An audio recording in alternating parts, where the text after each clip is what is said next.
My name is Molly. I'm 32 and married to Justin, who is 35 and works in an office. I'm a freelance fashion designer working from home. At first, my work was unstable with small projects, but then I got a big job with a nice paycheck.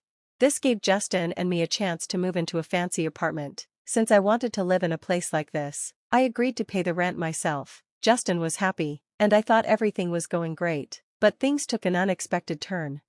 One day, Justin brought his mom, Betty, over to our apartment. Betty is 65 and had been living alone since her husband passed away 3 years ago. "Hi, Melly," she said. "Hi, Betty, it's been a while, what's going on?" I asked. "Well, she wants to live with us," Justin said awkwardly. "Why?" I was surprised. He explained that Betty's house was old and falling apart, and she didn't have much money. She wanted to move in with us for a while. "Oh, I see," I said, though I wasn't thrilled about it. Our apartment felt like a private space just for the two of us. Betty was almost a stranger to me, so I didn't feel comfortable. "Please," Justin begged, "her house is falling apart. I'll make sure she finds a new place soon." "Okay," I agreed reluctantly, thinking it would only be temporary. A month later, Betty moved in. "Thank you for letting me stay here," she said. "No problem," I replied with a fake smile. "Make yourself at home." "Sorry to ask right away, but can I borrow some money?" she asked. I was surprised. She had just moved in and was already asking for money. "I've been seeing the doctor a lot, and it's expensive. Could you lend me $300? She said. I felt bad but understood that health issues could be costly at her age, so I gave her $650. Then, one day, Justin asked for my advice. "I think we should get a new car," he said. I was shocked. "We just bought a car 2 years ago." "It's too small, we need a bigger one." I didn't see the point. We didn't need a bigger car. It was just for the two of us, well, 3 if you count Betty. "It's because my mom doesn't like it," he explained. "Why does she care about the car?" I was confused. "She wants a nicer car, like a Mercedes," he said. "What? We can't afford that. Does Betty even drive?" I couldn't understand why she was complaining. "I'm not buying an expensive car," I told him. "Tell her to." I didn't see why this was a big deal, but it didn't end there. Betty asked me for money again. "My medical bills are piling up. Could you help me again?" she said. "Should I be worried about your health?" I asked. She hesitated before saying, "Not really, I'm just feeling a little down and having trouble sleeping. The therapist is expensive. I'm really sorry." "How much do you need?" I asked. "About $1,000, she said. I was shocked. Therapy sounded so expensive. "My insurance only covers a few sessions. After that, I have to pay part of the cost," she explained. I was stunned but tried to understand that health treatments could be pricey. Even after that, Betty kept coming up with excuses like medical bills or transportation costs to visit sick friends, all to borrow more money from me. When I realized she had borrowed over $5,000, even though my job was going well, I was getting frustrated. Then, I noticed something strange. One day, I peeked into Betty's room. What? There were designer bags and wallets neatly arranged on the shelf. I couldn't believe my eyes. She said she didn't have money, but how could she afford all these expensive things? She borrowed so much from me but had so many luxury items. I started to wonder if the medical bills were real. A month later, Betty came to ask for money again. "Can I borrow some money?" she asked, acting like it was no big deal. "Wait a second," I said. I had been planning to confront her, so I called Justin, who didn't seem to know what was going on. "I need to ask Betty what she's really spending the money on," I told him. "What's going on, Melly?" Justin asked, clearly confused. "Betty says she's paying for therapy, prescriptions, and..." She trailed off. "It's not just that, right? You've been buying designer bags and clothes, haven't you? Are you really seeing a therapist?" I asked bluntly.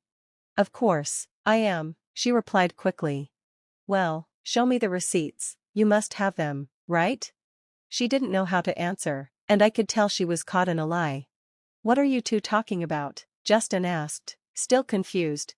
"Betty has borrowed over $5,000 from me, and it's all been for things that aren't even real," I said. "Well, even so, you don't need to be so harsh," Justin said. He was always protective of his mom, like a mama's boy. I don't have any receipts. I've been shopping and eating out with friends, Betty finally admitted.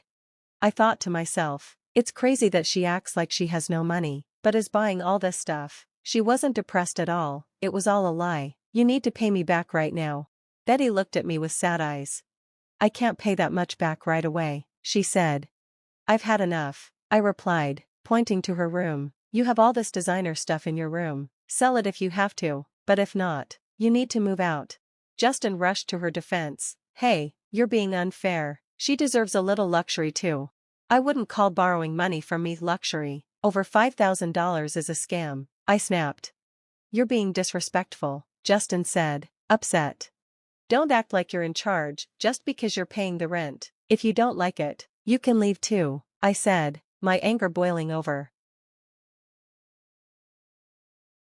I glared at Justin, furious. Did I say anything wrong? He asked, confused. You're the one who brought Betty here in the first place. You don't do anything but stay home. Thanks to me, you get to live in this nice place, I snapped. You're so full of yourself. It's infuriating. Get out now. Justin was getting angry too.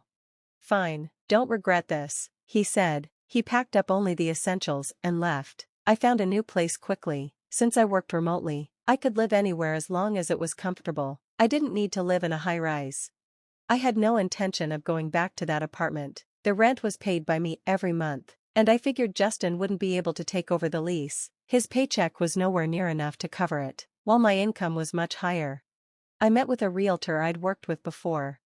I'm having trouble paying the rent for personal reasons, I told him. I could easily afford it, but I lied on purpose. I'm sorry to hear that. What would you like to do? He asked. I asked him for a favor. A few days later, I got a call from Justin while I was working. What? I answered. What have you done? He shouted. I had the lease cancelled, I said. You know I don't live there anymore. I shouldn't have to pay the rent, he argued. Well, my mom and I still live here, he said. I was shocked and sighed. I don't live there anymore, so why should I keep paying for the apartment? If you're struggling, talk to your mom. Maybe sell some of her stuff to get money, I said sarcastically. Shut up. It was you who wanted to live in a high-rise. If you don't want to move, take over the lease yourself, he yelled. I replied, well, with your salary, I'm sure you can afford it. He was silent for a moment, frustrated. You could probably find a cheap apartment, so why don't you just move in with your mom? I said coldly.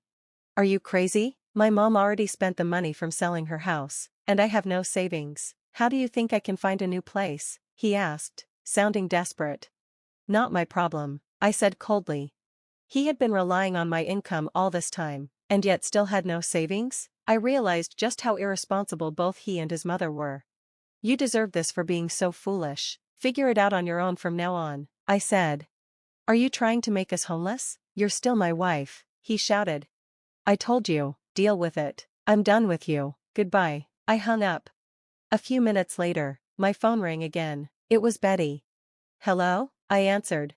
Melly, I'm so sorry. I'll pay you back. Please don't kick us out, she said, sounding upset. I was shocked and disappointed. I don't want to teach you lessons, but you should live within your means. If you only have a small retirement, then live accordingly. If you want a better life, you have to work for it, I said. As a freelancer, I knew the reality. If I wanted a certain lifestyle, I had to earn it myself instead of depending on others. I'm sorry, Betty said. It's all my fault. I'm sorry, but that apartment has already been rented to someone else. You really need to move out. This is a legal matter, I told her coldly and ended the call. Later, I heard from the realtor that Justin and Betty had begged him, in tears, to keep the lease for them, but he told them a new tenant was moving in, and they had to leave. Even if they stayed, I knew Justin's salary wouldn't cover the rent, and they couldn't afford anything else. It was ridiculous for me to keep paying the rent while Justin was relying on me. He made everything worse by losing his temper, and there was no way back from that. What an idiot. I later learned from mutual acquaintances that they couldn't rent an apartment. They had to move from motel to motel because Justin didn't have enough money for the broker's fee and the deposit, and no one wanted to be his guarantor. Betty had only worked for a short time, so her social security didn't pay much, and they were struggling just to eat. They'd brought all this on themselves. Meanwhile, I managed to land another big project and became more financially comfortable. Looking back at our marriage, I realized that depending on each other too much is not sustainable, whether it's money or living situations. Relying on your partner too much only leads to pain when things go wrong. As for Justin and me, we stayed separated for a while before finally getting divorced. After everything, our feelings had cooled off, and there was no reason to stay together anymore. Now that we're strangers, I feel relieved. If I ever marry again, I'll be more careful. I'll take my time to find the right partner. The divorce taught me a lot about life from different perspectives.